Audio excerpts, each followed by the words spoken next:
Ito yung Washing machine, paglalabahin ka. Papalabahin ko. yung batong banano. Sige nga. Aking chair. Rocking chair? Hindi ko alam eh. Ganyan ba yung itsura ng rocking chair? Uy. Wala tayong kutsilyo. Meron tayo ngayon. Apa?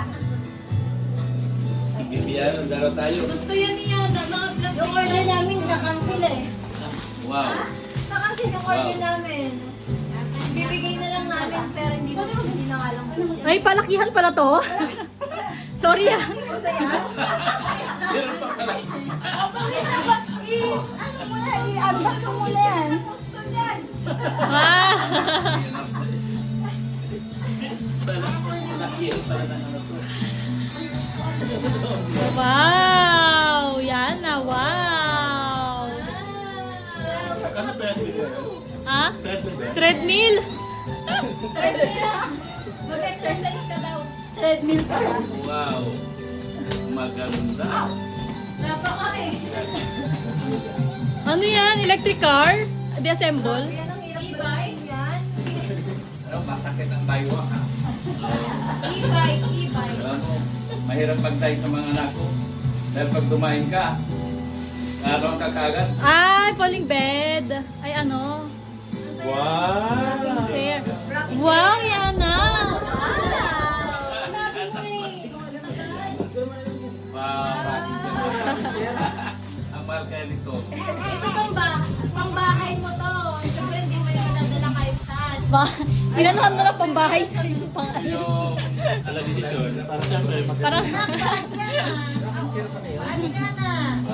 wow! Yan. Yan yung pambahay. Pambahay. Pala desisyon. Wow! Meron pa. Meron pa, oh. Next. Yung ano, para sa church kasi di ba nasa church ka eh. Luya.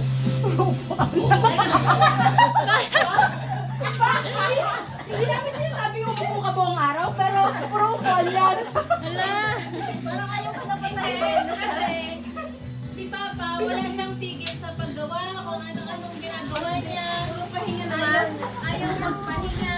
Kaya ito yung senyales na Kailangan mo magpahinga. mag-relax ka naman. Ito yung para sa church kasi hirap na si Papa makatulog. Ang hindi natutulog talaga. Hindi na. Hala, parang pareho lang pala yan dati. Okay. Yan. Sige, pray Kasi natin ito. ikaw yung nakakatulog kapag nakaupo kaysa nakahiga. Pray natin. Napagtaba yan. Para naman pag-iiwan. May lagayan pa yan ng ano. Hindi ko alam kung saan lalagayan. Wow!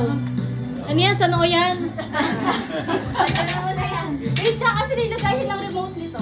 Ayan. Again, pray natin. Hallelujah, hallelujah. Aming Diyos na makapangyarihan sa lahat. Hallelujah. Ikaw, Panginoon, ang pinagmulan sa lahat ng mga biyaya. Pinasasalamatan ko, Panginoon, ang mga anak ko, Panginoon, na kinasangkapan mo sa mga pagpapalang ito, Panginoon. Patuloy mo silang ingatan pagpalain, O Diyos. Hallelujah. Ang kanilang pamilya, ang magpapamilya. Panginoon, maraming salamat, Panginoon. Pinupuri kita, niluluwalhati kita, Panginoon, sa ating buong buhay. Ikaw ang Diyos na makapangyarihan at nagpapasaya sa lahat ng mga anak mo. Pinupuri kita, Panginoon, salamatan kita sa iyo ang kalulatian. Pasasalamat sa pangalan ni Jesus, aming Diyos na kapagligtas namin. Happy birthday pa! Happy birthday! Yung iba, habol na lang. Kasi balak na lima yun, pero hindi ko alam bakit dalawa lang. Hindi naman kasi dahil na-cancel ng Na-cancel daw. Ay, ang hahabol. Hiningi pa pa yun. Secret pa. Ano pa? Hiningi niya talaga yun. Yun yung mga hiningi ko. Ang ganda! Matulog na ko ito. Ngayon, parang sa ulo.